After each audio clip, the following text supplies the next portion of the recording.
nze musajja wa Katonda tonda. Omulanzi Jafari akubuulira ebiribaawo n'ebigenda okubaawo. Jangu ewange ngenda kukwatako bukwasi nkusabire otereere. Bantu ba Katonda muli eyo.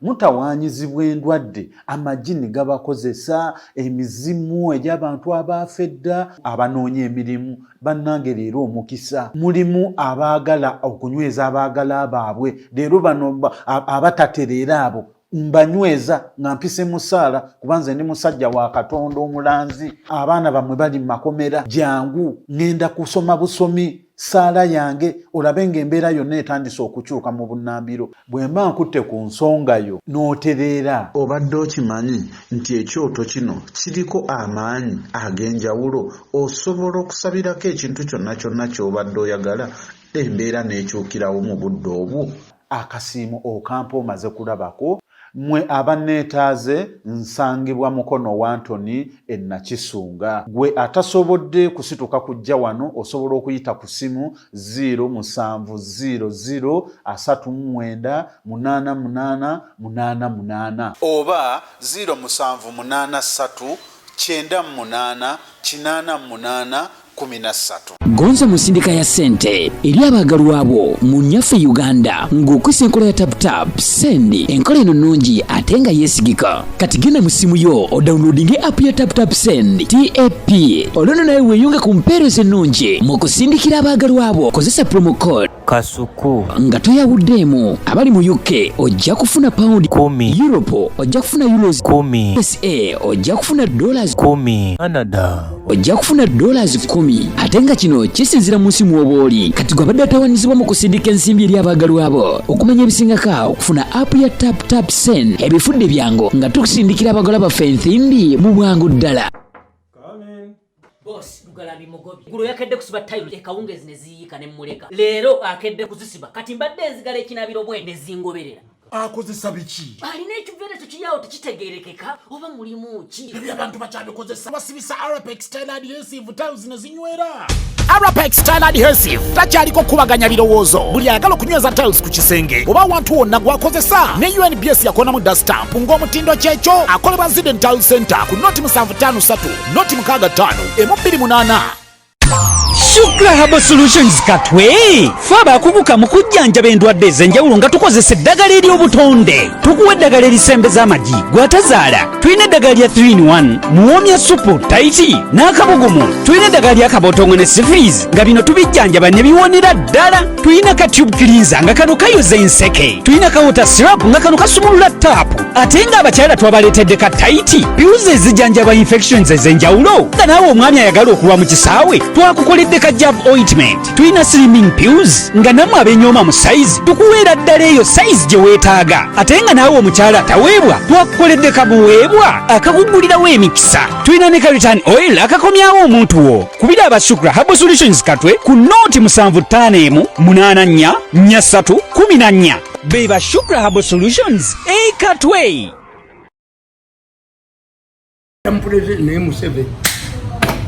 Museveni oba akoze obata mwagaliza mikisa naye tusiida mu State House nze I don't think that they will see Museveni again nga musanga ojamula ku TV mulaba ku TV atati time ze wabayogera nga nvaako ng'ogenda wa nze Museveni bwabayogera nvaako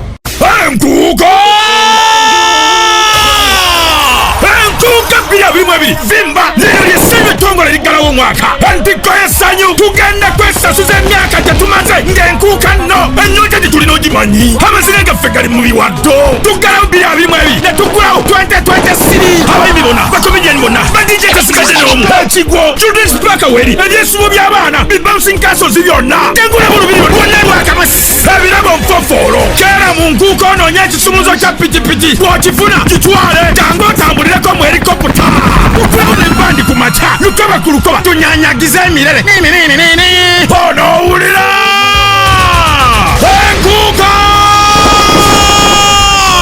kulya kusanyuka kutakala kuvimba enkuuka 2022 vimba mujjajjebulirako n'abazzukulu buleeta ebiwalabi obulungi bunnuma bimalayika ebiwoza lipititife namaani emmaani ebiwala bijjeemu ebyakola hipsa zaagano kubalansinga muluje munkuuka 2022 vimba kuyingira kwa mutwalo kumugoka ate abato abakadde abalina obulemu abalongo abafaanagana n'abanene abateesobola 5,000 zokka VIP emitwalo 4 emmeeza yakakadde kamu okulinnya nyonyi emitwalo 4 ekitosibwako kya basafama byogidwa BBS Samona Products Aviation Uganda leading distillers Fast Bridals MTN atwalo nebitegekebwa Luba Events.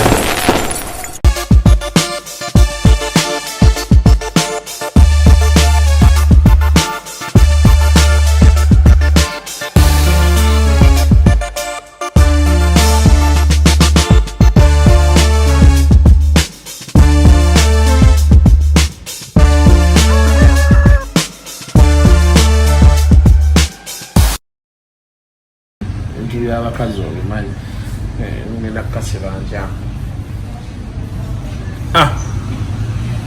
so welcome to yet another edition of Kasuku Live. Kano ka app ate kalungi ke wafunye aka recording muzeeyi awopozi tutandike Dida Mkukunavo, Tamale Mirundi, son of Mirundi, on a Wednesday morning. It's okay, so goes the command to Atlanta. I'm willing to have it. I go to a gira, I go to a almost subscribing. I take a message program with Tampa. Or not for a little to go to nga gwali mawulire social media gwoliko oluvannyuma lwa Gen Muhoozi okutweetinga ku Twitter handle ye n'abikula nti waliwo olutalo olugenda mu maaso omaze ebbanga nga olwogerako. In fact wanagamba nti from what I saw in London lately our job is to die in fruitless wars while the recently approved sons-in-law make business deals in London over our dead bodies. Atenge mawega kawo yagamba laini yabwe ya Katonda ya Yesu yayingirwamu abako era abalala bonna n'abagoba okujjako Karugire yagamba yekka yasemberera ku kintu kyawe. You see, the problem is when a system overstays in power, a folk kingdom. The way a kingdom operates. Wakati President Museveni ainekize era mbagamba mu Uganda temuddanga mukulonda mukulembeze ayina abaana mulondanga omukulembeze ayina family ento ti emyaka 10 setting Tamale Mirundi Kenya tebadde buzibu bwonna why abaana bakinyata bato but once uliogenda nebogera Liberia de bakokozi twabo nebogenda mu Iraq de bakokozi twabo ne Iraq we bwali obuzibu kozi ku Saddam. Yes bako why bote bajja kuwasa bawala bajja kuwasa gwanga nebogenda mu Angola Isabela bao Angola era nono Santos ono muwala wa Santos buli kimu yali akina akati Museveni has a soft spot on his daughters.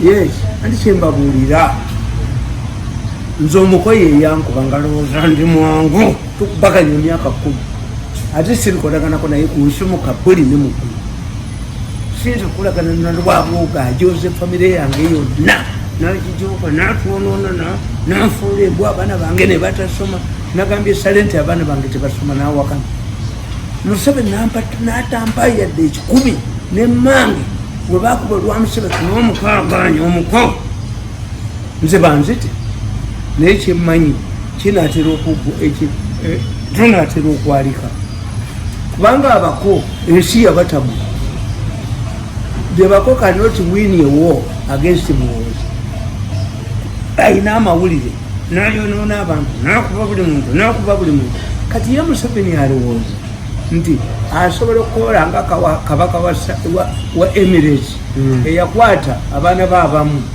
n'abagaa nti gwe nkuwadde Dubai gwe nkuwadde gundi nkwa Emirates bwe yali bwe batyo bonna baali yali ekiseera yali kabaka omu n'agenda ng'abagabira buli omu amasaza nga ekiri ebusoga nti ono weeno bebamu kati Museveni believes nti ayinza okuwa Rwabogo investment yonagogola nnyo n'atunya ku mitwe n'atunyolako n'ania ku buli muntu yenna.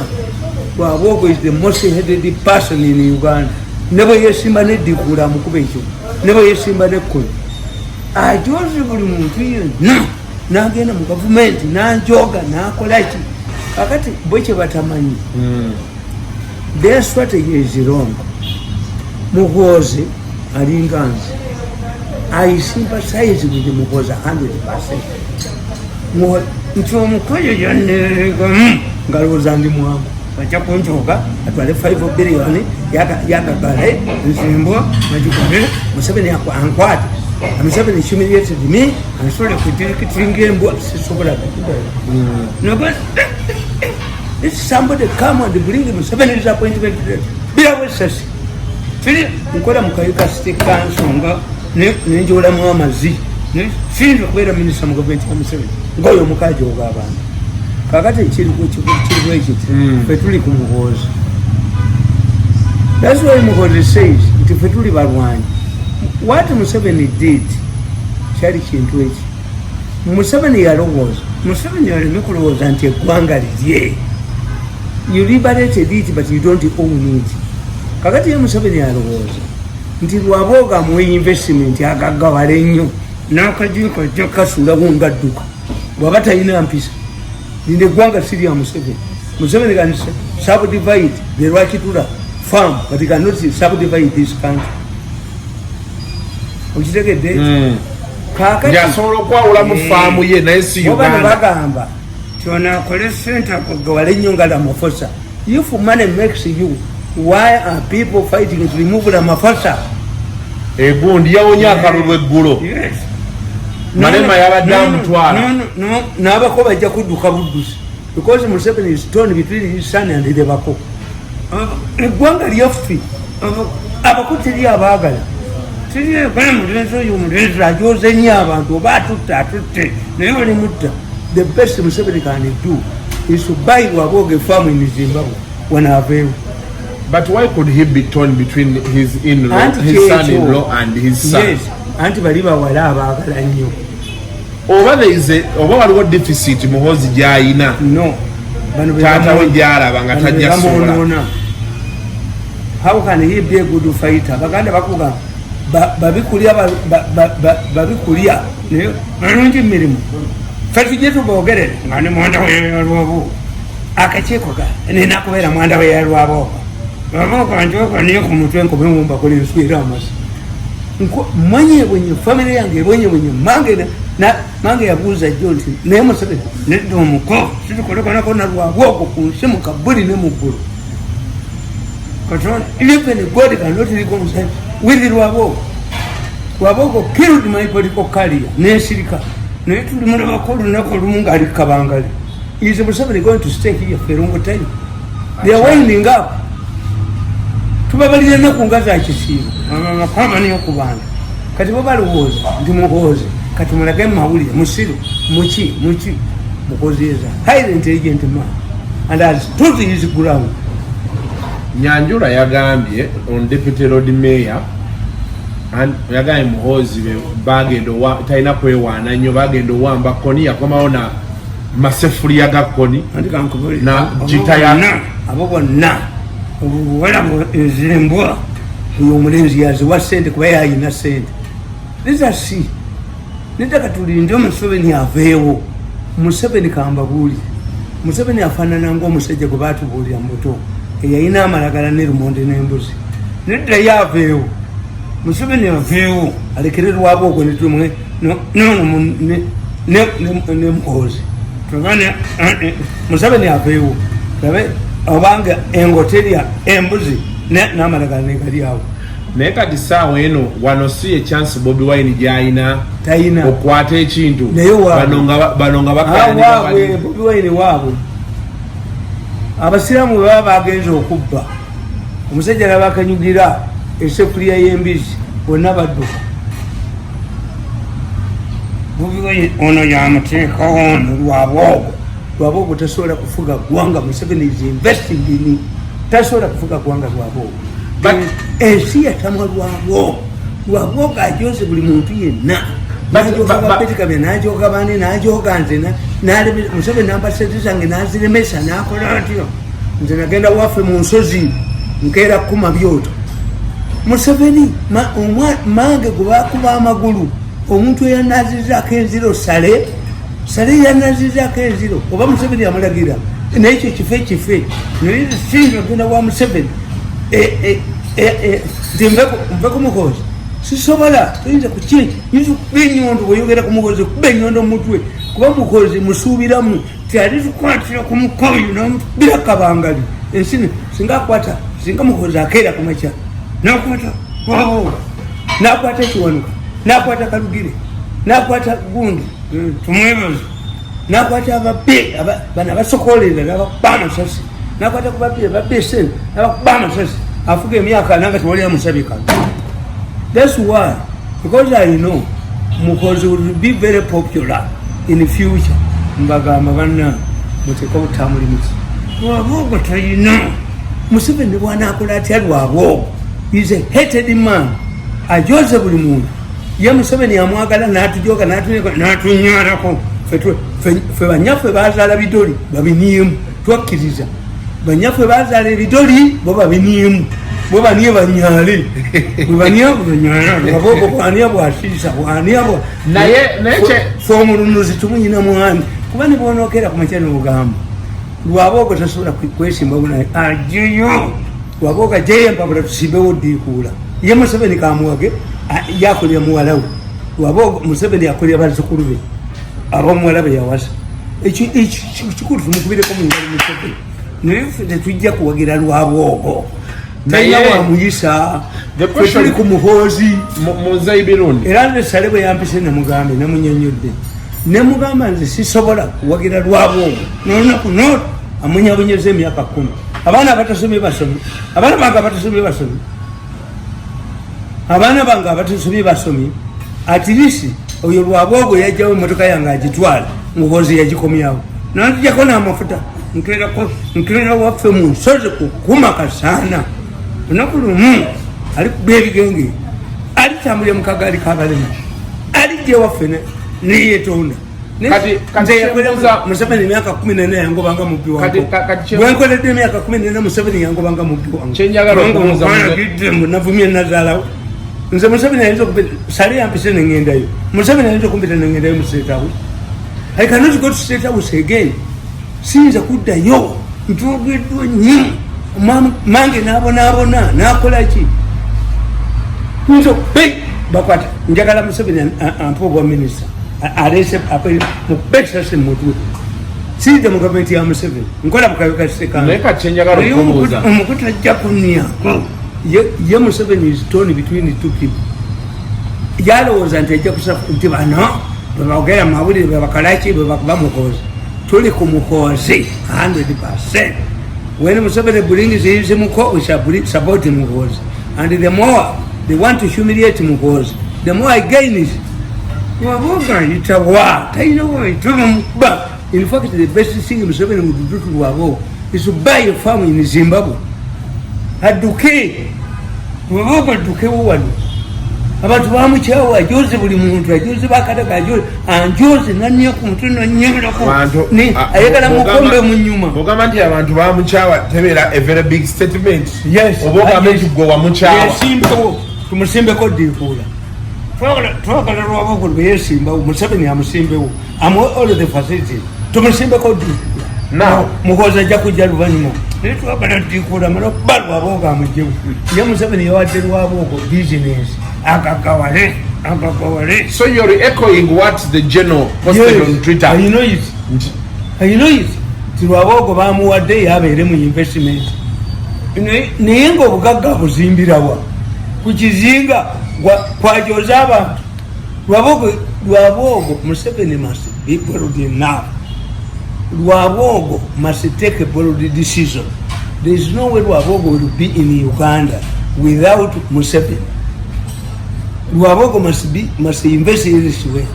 The person who is going to be here, because olokuba abantu bacho Rwabogo bajoze bakadaga bani kakati ono omwana ati tumwagala nnyo nanti omwana oba anyo omwengo bata nedda abantu bagala anawanula ebbango lya Rwabogo. What on the street nedda abantu bagala anawangula ebbango lya Rwabogo. Museveni yawanise abantu bagala awanula ebbango lya Rwabogo, ebbango lyabako bali wanuleyo. Museveni has made a very big mistake. Why is investing in somebody who is not sellable? Nze Museveni bwampita nti ape billion oba billion mekeza dola okwagira Rwabogo nswera amazi. So Mzee Mirundi, Gen Muhoozi and Rwabogo, who do you think is more popular? Muhoozi is a popular because people are saying Rwabogo afulumeko bufulumi atambule. Rwabogo is okula kutapa patrolling. Nani akubana nabanyolako nani akubana nabaje etujja kuyita conference ey'abantu abalina conference ne Rwabogo tuize n'abalina conference kubanga ono Muhoozi tabadde mu politics abadde mu majeri amamajeri bamwagala kale genda kusukulu kugondo kusukulu oli gundi speakede olabe ubanjula abasomesa abai discipline yante babagala. Yes. Rwabogo tuyina Museveni yagambye tata yamuwadde clearing ministry ya defense. Museveni akolera mutabani akolera muwalawe naye muwalawe kambabuli muwala wa Museveni yatukola bubi naleeta omusajja omujozi afaanana bwatyo Rwabogo n'ajoga abantu mama abakoledde emyaka 15 bangoba Museveni yangobanga mubbi wangoko manga abonaabona. There are people who are saying that Rwabogo. No, I'm not talking about Rwabogo. Never mention Rwabogo's name again. You talk about come to my family and you talk about I shoot you. Best in Kutira. Try to Rwabogo mu family yangu. Nakalino. Toyokera tabogera ko. Okolera Museveni emyaka 14. Rwabogo nagana kumye nazala. Abana bange batasoma. Nagambe sala abana bange tebasoma. It cannot be. Nimugamba nyaba abona. Akola ulwala Rwabogo. Nakola kibi ku Museveni. Nedda Museveni namukola kyo kunjo kwa ndi nakufuga byo nswera amazi. Okufuga mira Rwabogo nswera amazi. Nja kubebira kamu mpale paka mukozi rwana jambu yinzi. Nisi tayogera Rwabogo. Don't talk about Rwabogo. But there are people who are saying that Gen Muhoozi is not as popular. Bagamba nti drone zino zikwata abantu azina mu mukono era bagamba nti erinnya lirirawo abalala bagambe ebintu byateekateeka ku Twitter n'apostinga kadi juzi yapostinze eti Russia yandibadde yakuba dda Ukraine bo basobola ogikuba. This young man, my friend, my elder brother, omanyi mu bagagga kati omugagga ye mukulu wa ayagala kuva mu maje ayagala provoking tata wa mute kubanga kitawa ayagala alemere mu maje Rwabogo kati okamu niku baita yinza mwana kula afeyo mute tam kulu wanga afeyo ave mu maje zido kunywa tukulabire ko tulabere Rwabogo waduka bwaita mu binyi. Tell you what we got a Rwabogo. I want to tell you. I won't never not joking shit. Now you can take a book out of me. You were a guilty man. How can this man Mirundi defeat me? Rwabogo Munya Zenia Kumi. Nanga Nienze Wakum Salt. Nina Midi and Vegeta Kemisango. Kemisango, did you take a move? Or go to Abasimi? Kemisango.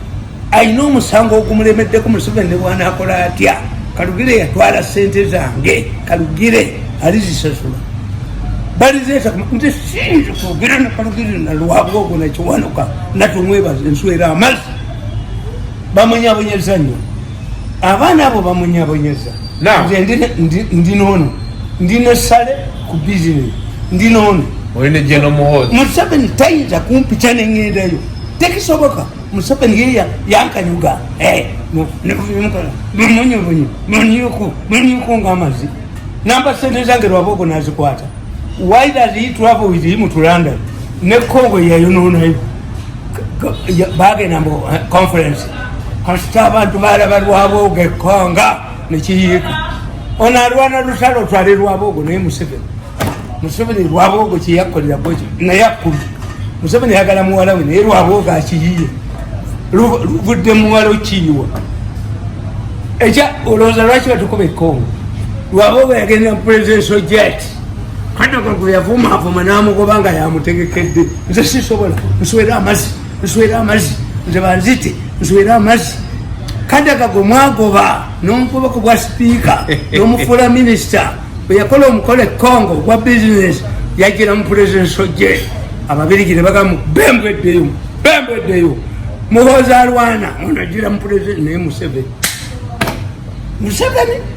oba akuze oba mwagaliza mikisa naye ntusiida mu State House nze I don't think that I've ever seen Museveni again nga musanga ojambula ku TV mulaba ku TV ate ati time ze bw'aba ayogera nga nvaako ng'ogenda wa nze Museveni bw'aba ayogera nvaako mwagazaali eyampa ssente mukodomu we nanzikwata natambula naye mu nnyonyi family eyaffe yambwa nze ndimbwa n'okwegayira mukodomu we nswera amazzi. There are people I will never see in my life. I will never talk to Rwabogo in my life. Era singa saleti ye yampise nga saleti nga Museveni yampise sali genze naye bagamba in life never say never gwotera okugamba nti toli mulambo bwengana I will never talk to Rwabogo bwenjogera ne Rwabogo ebyewaffe ngenze nkolima ewaffe bwenkolima ate Rwabogo njogere naye if one of us me and Rwabogo tumwebaza and Karugi which we you shake hands nze mfa ebyewaffe binsala kubanga tubonyabonyeza nnyo Rwabogo abonyabonyeza family ya that man cannot defeat me. He must come on his knee because it is another what if the government yali muyiga president tasobola kubeera president nze Museveni namweso waliwo prophet yangamba mbu Rwabogo yaddako nze kubolera erukana ensi ya mukyawo anyway ensi ya mukyawo nze oba banzite naye Museveni empisa gye yampisaamu nankanyuga kasasiro Rwabogo banagoba nakyobe nagobaani mbunfukamire nga mulaba atambula naye nze Museveni namwesonyiwa nibwa mpita sigendayo nilisonyiwa Museveni natomera olunaku lwe nalaba Museveni nasanga mbwa ogende wa Museveni naye omuntu eyakolera emyaka 14 omulezi namujoga nenyabo nti Museveni asobola okuweereza obubaka bwaffe nga nyabo afudde nti obubaka bwa Museveni bubuli can Museveni send a message of condolence to my family abusoma mubirawo omutayimbwa mutwe. I'm telling you, I'm a very smart. I talk to son, I can talk to I have never talked to Muhoozi, but I can, if Museveni invites me, I cannot go. Because I'm likely to find Rwabogo there. So, you talk to the kilo, Museveni abatana janga, twakubaganya domuna tamu.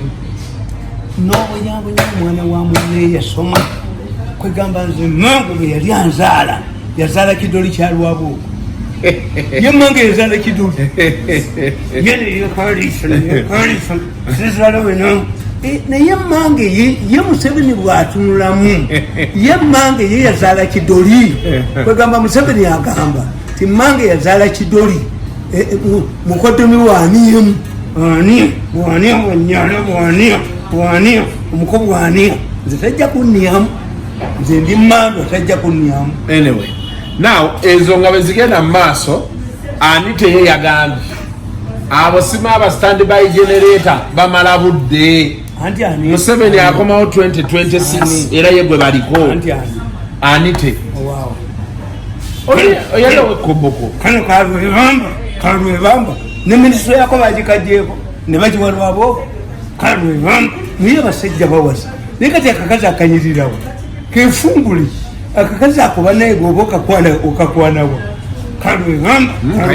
aina bbaawe basajja kubula abo bajja kubba abo basuma naye akakozi ngaako ngokakwana mungi kakati kankubuulira akakazaako whether this man komanyi bacriminals ngaako bebawakanya Muhoozi whether you like it or not Muhoozi olukamu oba 221 naye mujja kukwatirwa wano twagala okuleka konga omuko nga lwagikanga baddeko kabangalinga embuzi ennumi nga ni amutwala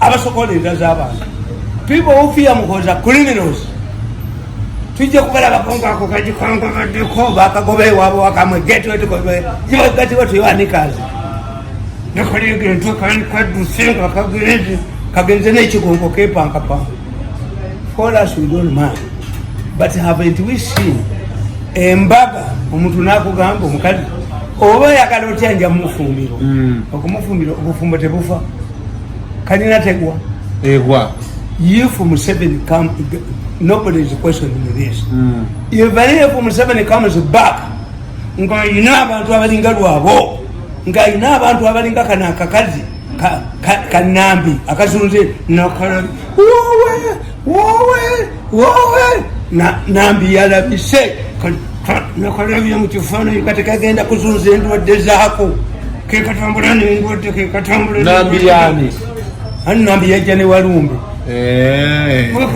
nakalabye wowe nakalabye n'obugulu bwako nakalabye nakoba kalinga kano basajja kubula bakazi kubula nako nakobe bakanakombulire bwokanoonya nga tokalaba kekakali era kalinga kano babweyambisa what does this woman have ensi yo yabakyawa ensi yakyawa omukazi omubi oba omuwa cosmetics atayongera kuba mubi the issue is ani ayavuwaziza abantu ani ajeko abanyankola amata n'ennyama ani alumba ennyanja ani ajeko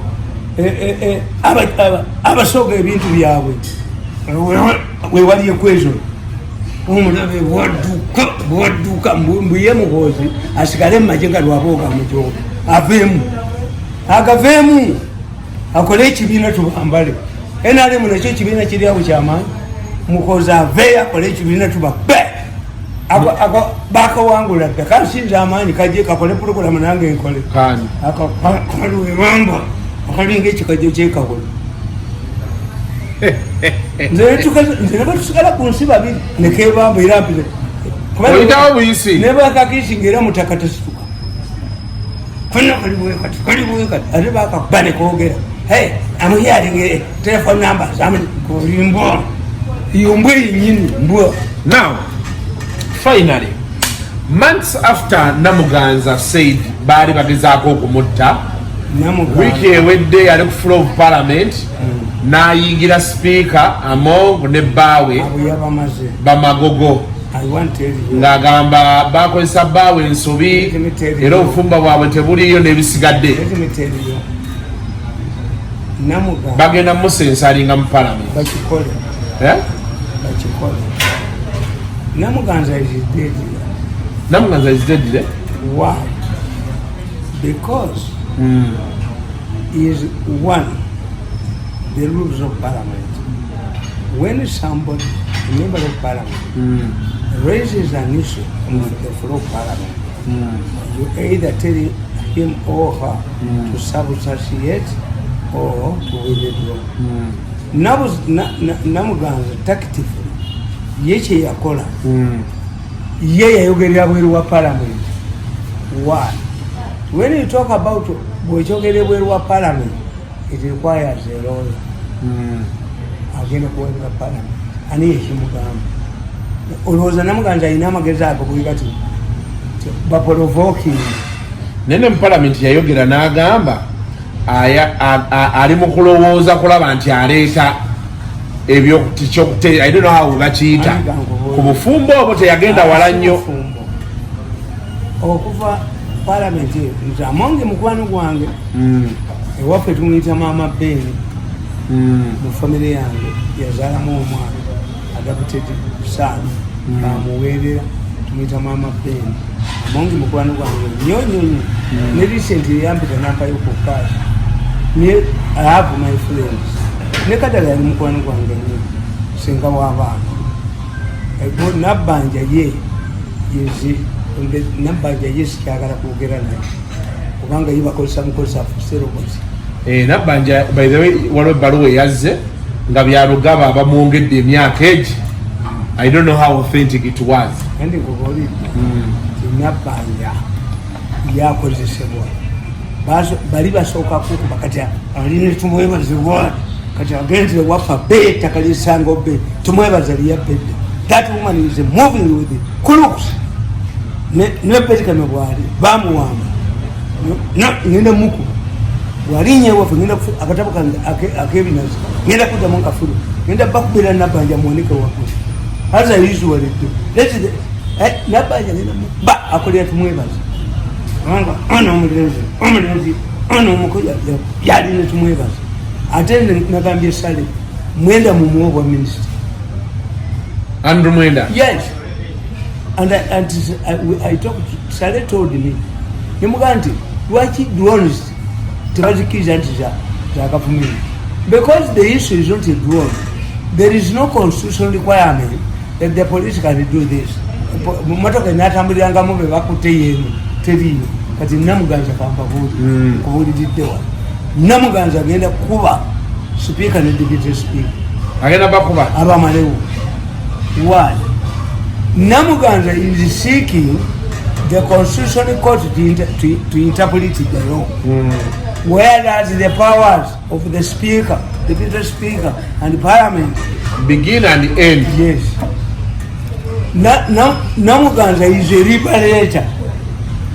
Buli minister jakubeera kakuntori. The role of parliament is to approve Museveni's appointees, but not to control perpetually. That's why me I cannot work in the government. Commander, kubanga omuko ebitongole byonna yabifu manyebo netubona abane waffe ngende waffe n'enkuma ebyoto bulinaku ngende waffe n'enkuma ebyoto ewafu kankubiri kasoofu kiwandika olwaleero waliwo alijja waffe nga wadagala envunyi mu mpale waliwo alijja waffe nga alina nkubuuli wali mukagali kabalemu waliwo alijja waffe n'ateebula n'atusula byonna byatuyooza. I don't reconcile. Anybody who thinks that I can reconcile. Wali wa musajja mumuyitalo ya Mark. Yappa omwana wange. Obukadde 15. Namusasula 18. Bwe yashimye omusambu namukuba empi. Ankubuli. Eti namugwamu. Kambalage. Oyo omulenzi bw'atakwata n'ekitaawe bw'aba alina ekitaawe n'atakwata miliyoni 8 kuziwa mwana gwe yakubye. N'engalo nyizo zijjako. Mulinde, you watch. Tungenda gwala omuvubuka oyo. Mu family yabwe kyengenda omukola. Kwa abantu batufudde balowooza when we dress nice suits, we are gentlemen. I am not a gentleman. I told you, I believe in witchcraft. The Banyankole don't believe in witchcraft. Kakati kankubuli. For us, me am a happy man. Why? In politics, when you say system confronting political contradiction is going to change. Kakati oyo kaite. Kakati ono can Museveni arrest his son? If Museveni wants to know that Muhoozi is a popular man, I'm quite a colored. Atije bage mumukuba is naye abantu abandowooza eyo nti oba mbadi wakati Museveni obeera otyanga gwe head of the family omukwa ayomba omwana ayomba definitely priorities zo zibeera cut out. Why is it coming to this level? Museveni has a soft spot over his daughters, and Museveni has failed to understand Muhoozi like me. So but even God cannot reconcile you with the Muganza. So now new family yange trying to accommodate ko zengenda kuleka wo mutego gwange Rwabogo alijje waffe n'ateebula njagala kumala mu bujozo bumunisa ku bantu nani yako nanyalako nani buchania kuluno yani wabi navumye nazala natala 5 billion embo Museveni najigoba nali ninyeyo nswera amazi sire kulinyayo ekyo kigambo nswera amazi kitegeeza mpasa amazi okuswera kwe kuwasa. Yes. to talk to Rwabogo nswera amazi tuli consigned with Rwabogo nswera amazi nswera mpunu banyakole bagamba mpunu mpase mbisi siri kona kona Rwabogo ati irupe ndimula wake wafenga wandagala empunu mpale ekyo sirala we yamu okutuni yako yamusabeni alowoza Rwabogo amwe buli kintu yone but is hated abantu bonna bakitegedde tumusabeni taina manyi agenda London buli wali gundi atambula naye ekongo yatuleetera ekizo olwomulebe kongo Rwabogo kyagenda yonna bamukyawa dda kubanga Museveni atya nnyo bawalabe nze tebanzaala omukanieko omukanieko anfuula njasame aniemwemisa munziti omuzimu guli ballo nenfunye muli gisatu nze siina budde nalwabogo nze Museveni mutegeera agende naye bwampita sigendayo nsinza genda wa Museveni nga mpisa Museveni yampimuukira kanyuka kasasi okujirikiti kwabasuula embwa kanaye gwetwejirikiti nitu gwetwejirikiti kubasuula embwa kati Museveni yasuula kujirikiti kwabasuula embwa siina future naye tusoka tudde wali ewa Namuganza agamba bathreateninga bbaawe months after she says she was attacked waliwo abagezaako mutta anti kyembuuza kiri kimu ebyo byonna Museveni ango gyakola Museveni akola ng'omusajja omuganda awiddemu amaanyi musajja omuganda bagwamu amaanyi ng'alina abakazi babiri abayita ekiro n'abagamba nti bwemumpoleza gwenkuteko yasinze kakati Namuganza tasobola mugoba ate atya sipiika mutamani we tasobola mugoba ate atyani kakati empologoma egamba ngende ogwenswa oba ogw'ennyama kasi empologoma etandika okubuuza nti ngende ogwenswa oba ogw'ennyama ebekaddi tugende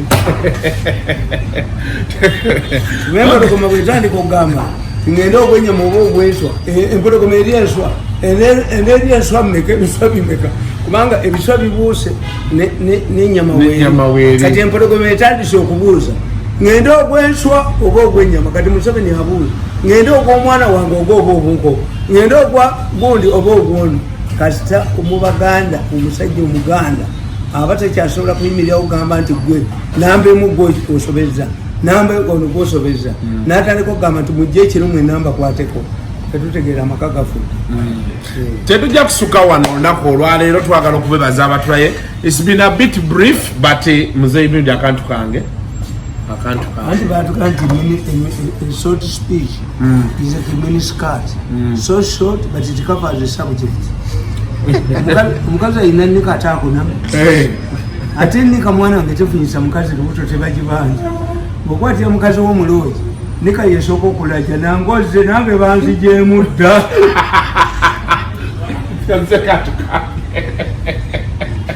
wallahi mubeere bulungi mwera abasipoza affe mbawagire. We shall catch you next week. Agambye the speech has been as brief as a miniskirt. Yes. Just short covers the subject. What the subject? Nika, mukazi alina nika akuna atakunama. Mubeere bulungi mweraba.